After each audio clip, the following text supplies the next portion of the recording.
Это пиздец.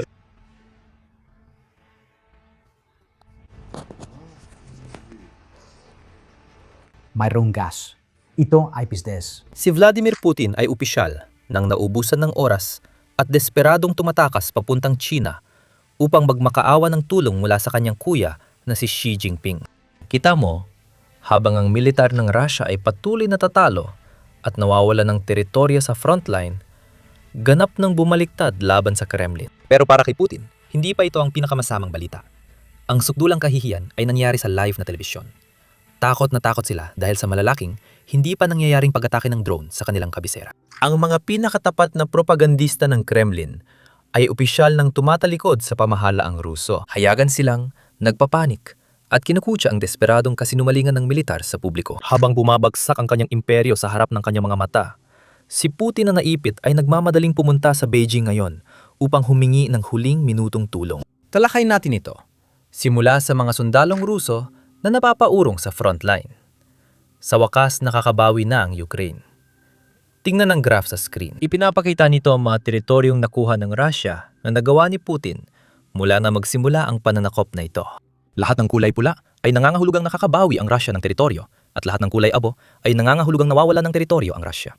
Kaya negatibong pag-usad para sa Russia.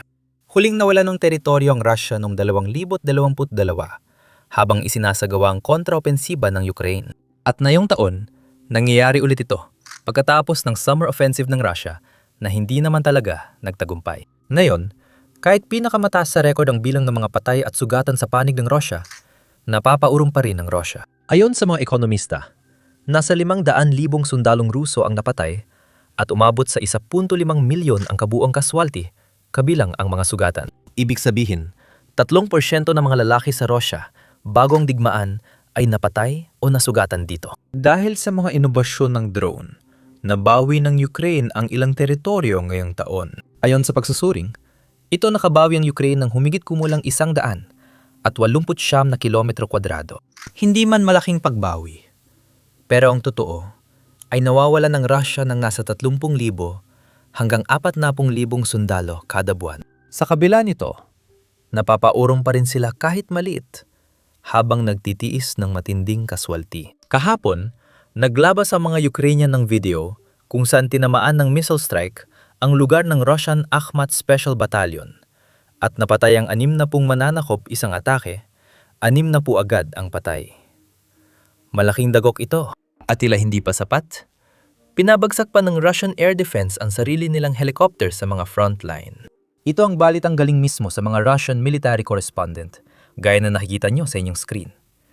Sinusubukan nilang salagin ng mga Ukrainian drone, pero sa tingin ko, napagkamalan nilang isa sa sarili nilang helicopter bilang drone. Nagkamali na rin ang Russia ng ganito dati. Naalala nyo ba noong Disyembre 25, 2024, nang aksidenteng napabagsak ng Russia ang sibilyang pampasaherong eroplano mula Azerbaijan at namatay ang lahat ng sakay nito? Kinailangang pagdaanan ni Putin ang isang nakakahiyaang ritual para makabawi. Kinailangan niyang pumunta sa Azerbaijan at humingi ng tawad sa presidente ng Azerbaijan sa harap ng kamera dahil sa mga pagkakamali ng Russia. Ngayon, sa kasamaang palad, hindi ganon katakas ang pagtingin ni Putin sa mga miyembro ng militar ng Russia at mga mamamayang Ruso. Kaya duda akong makakatanggap sila ng paghingi ng tawad para dito. Pero kung ikaw ay dayuhan, may posibilidad na makuha mo yon. Kahapon, tinalakay natin kung paano naranasan ng Moscow ang isa sa pinakamalaking pag-atake sa digmaan. Hindi pa naranasan ng lungsod ang ganitong kalaking insidente mula ikalawang digmaang pandaigdig. Hulaan mo kung ano? Hindi pinayagan ng Kremlin TV na iulat ito dahil maraming nanonood sa Russia.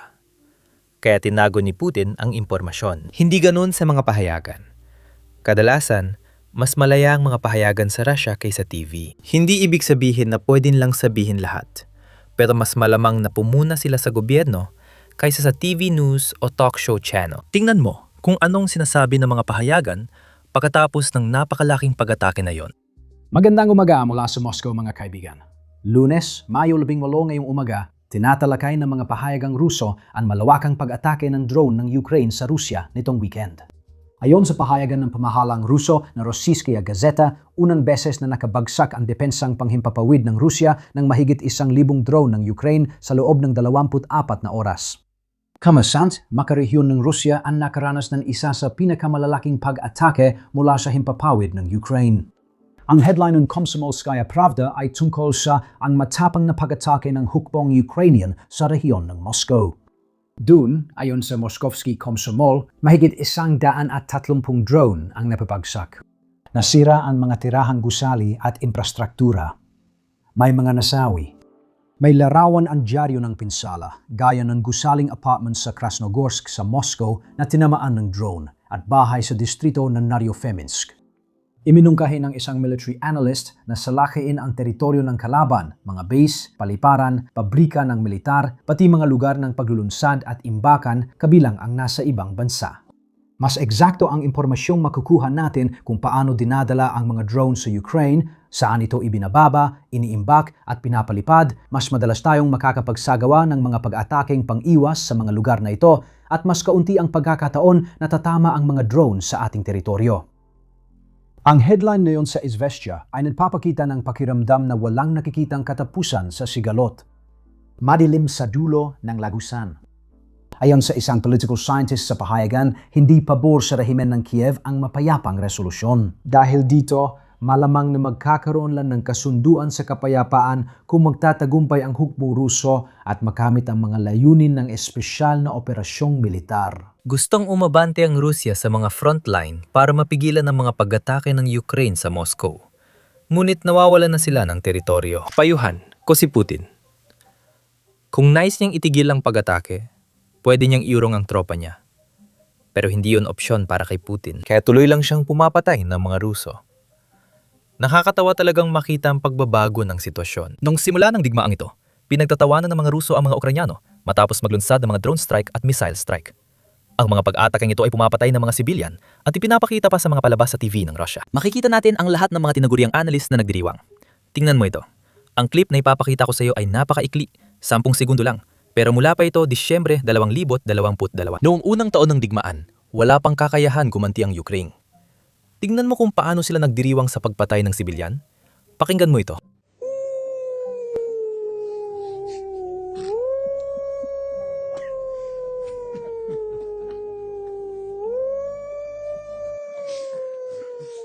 Ngayon, sa parehong palabas at background, halos lahat ng analyst ay nag-uusap kung gaano sila at ang kanilang mga anak natatakot. Mahalagang malaman, bago panuulin ang clip na ito, na matagal nang nararamdaman ito ng mga batang Ukrainian mula simula ng digmaan. Ngayon lang nag-aalala ang Russia sa mga civilian at batang takot sa drone dahil gumaganti na ang Ukraine. Parang di alam ng Russia ang tunay na ibig sabihin ng digmaan. Gusto talaga nila ng digmaan kapag walang laban ng kabila. Pakinggan mo ang clip mula sa palabas na napanood natin kanina. May mga drone na lumilipad. Hindi ito kaaya-aya. Nakakatakot. Matagal na natutulog sa hallway ang mga anak ko. Sa hallway at walk-in closet, oo, ganun talaga ang nangyayari. Noong ika-9 ng Mayo, ang aking munting 6 na taong gulang na anak, alam na niya ang lahat tungkol sa digmaan, tungkol sa ating kabayanihan, pero hindi pa niya alam ang mga detalye dahil masyado pa siyang bata para sabihin sa kanya.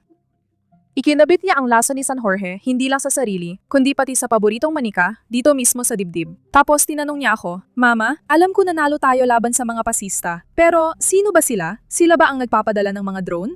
Sabi ko, oo anak, mahusay. Ang talino mo talaga, tama ka dyan. Sabi ko, oo anak. Ngayon, hindi lang Kremlin TV ang natataranta. Pati mga mamamayan at residente ng Moscow ay natataranta rin. Pero gusto ko munang magpaalala dito. Ang mga survey na dumalabas mula sa Russia ay hindi natin basta-basta mapagkakatiwalaan. Sigurado akong may maraming magic na nagaganap sa pagbibilang kapag ginagawa ang mga numerong ito dahil laging popular si Putin. Kaya mahalagang tingnan pa rin ng mga survey ngayon dahil kahit may salamangkang pagbibilang, hindi kontento ang mga tao sa Russia. Tingnan mo ang chart na ito. Ipinapakita nito ang porsyento ng mga Ruso na hindi kontento kumpara sa kontento. Habang bumabagsak ang ekonomiya ng Russia, tila kontento pa rin ang mga tao. Marahil dahil sa iba't ibang dahilan. Maaring hindi nila alam ang totoong nangyayari o kung sino ang dapat sisihin. Hindi rin nila alam na si Putin ang sanhi ng mga problema. Kaya patuloy nilang sinusuportahan ng gobyerno habang may digmaan. Ngayon na may mga drone nang pumapasok sa Moscow at sa mga lugar ng Russian elite, kahit ang Peking survey ay nagpapakitang mas marami ng hindi kontento sa Russia kaysa kontento. Hindi ito maganda. Tingnan mo pa ang isa pang ulat. Unang beses sa digmaang ito, mas nag-aalala ang mga Ruso sa pag-atake ng Ukraine kaysa sa frontline. Mas inaalala nila ang mga drone na pumapasok sa lungsod kaysa sa mga kaswalti ng Russia sa frontline. Isang bagay na di pa nangyari noon. At alam mo ba? Hindi ito lihim na datos o survey. Naiulat na ang survey na ito sa mga malalaking TV channel sa Russia, gaya ng Channel 1, Russia 1 at NTV. Mahalagang paalala ulit, mga 1 minuto lang nilang tinalakay ito dahil ayaw nilang magpakalat ng masamang balita. Kaya mabilis lang nila itong tinalakay. Pero ang katotohanang pinag-uusapan nila ito ay nagpapakita kung gaano nakalala ang sitwasyon. Ito ay mga opisyal na state media channel at pinag-uusapan nila kung gaano kabigo ang estado. Sa social media, 10 beses na mas malala ang sitwasyon. Sa bawat 2 video, may isang nagrereklamo sa mga sirena sa Moscow o mga drone sa itaas. Tingnan ang halimbawang ito. Sa madaling salita, talagang magulo at pangit ang sitwasyon sa lahat ng panig. Ayan na, nagsimula nang tumunog ang mga sirena ngayon. Nagbadali akong lumabas ng bahay, mabilis kong kinuha ang bag ko. At pati na rin ang aso. Sa tingin ko, nagsisimula na akong mataranta. Nanginginig na ako, ibig kong sabihin. Nautal na nga ako ngayon. Hindi ko na alam ang gagawin ko. Pupunta ako ngayon sa bahay ni Elena Vasilievna. Kahit paano, nasa 2 palapag iyon kasi nandito kami sa isang napakataas na gusali at lantad na lantad ang lahat. Sobrang takot ko na, ang ingay at may tuloy-tuloy na ugong. Diyos ko, sa totoo lang, parang hindi pa ako natakot ng ganito sa buong buhay ko. Literal na nanginginig ako ngayon. Yung aso ko pa talaga ang nagpagising sa akin. Ginising ako ng aso ko, tapos biglang nagsimula na lahat ng ito. Bigla kong narinig ang malalakas na pagsabog. Binuksan na nila ngayon ang mga sirena ng sasakyan sa kabila. Diyos ko, talagang nakakatakot ito. Sobrang nakakakilabot talaga. Huwag nating kalimutan, mga problemang psikolohikal ito. Natatakot ang mga tao sa drone at tunog ng sirena tuwing may drone. Ang totoong pisikal na problema ay kung anong tinatamaan ng mga drone. At ang karamihan sa mga drone na ito ay pinupuntirya ang infrastrukturang militar at industriya ng pagpipino ng langis ng Rusya.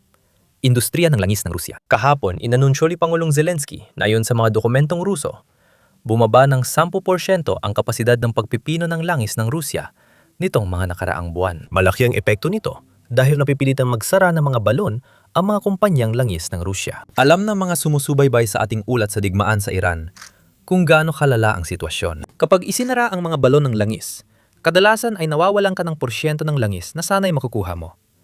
At sa pinakamasamang sitwasyon, maaari mga hulugan ito na hindi na talaga mapapagana ang balon ng langis. Hindi naman masyadong naapektuhan ng infrastruktura ng Russia para mawala ang balon ng langis. Pero nababawasan pa rin ang kapasidad nila ng langis dahil sa mga pagsasara. Nagdudulot ito ng pangmatagalang pinsala sa ekonomiya ng Russia. Pakinggan ng pahayag ni Pangulong Zelensky. Ngayong araw nakatanggap kami ng ulat ng intelihensya ukol sa pagkalugi ng Russia dahil sa ating mga sanksyon. Nitong mga buwan, bumaba ng 10% ang kanilang lokal na pagdadalisay ng langis. Bukod pa rito, napipilitan na ngayong isara ng mga kumpanyang langis ng Russia ang kanilang mga balon ng pagkuha ng krudo. Mas mahalaga pa nga yun.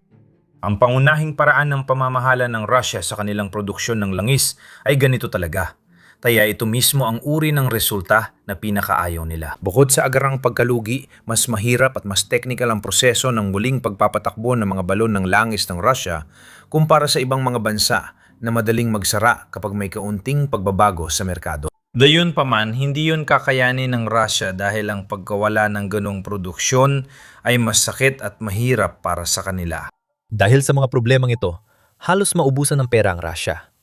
Malaki ang kakulangan sa budget ng estado nitong mga nakaraang buwan, marahil mahigit 1 taon na. Siyempre, wala tayong eksaktong bilang dahil mahirap pagkatiwala ng datos na galing sa Russia, maliban na lang kung na-verify ito ng ibang bansa na halos imposible rin dahil hindi naman nagbabahagi ng anumang datos ang Russia.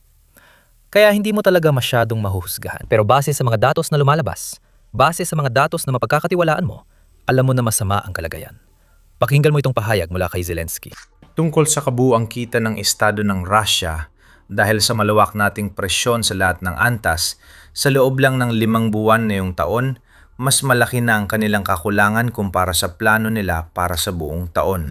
Nag-ipon si Putin ng pera para sa digmaan, pero hindi yon sapat para magtagal sa laban.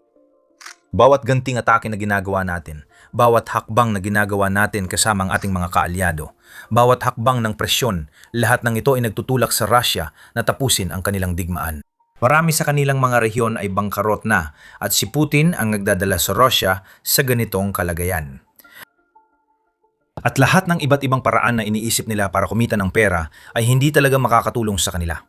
Nakikita natin ang mga paraang ito ng Russia, aktibo nating sinusubaybayan at tiyak nating wawasakin ang mga ito. Ito ang dahilan ng pagpunta ni Putin sa China.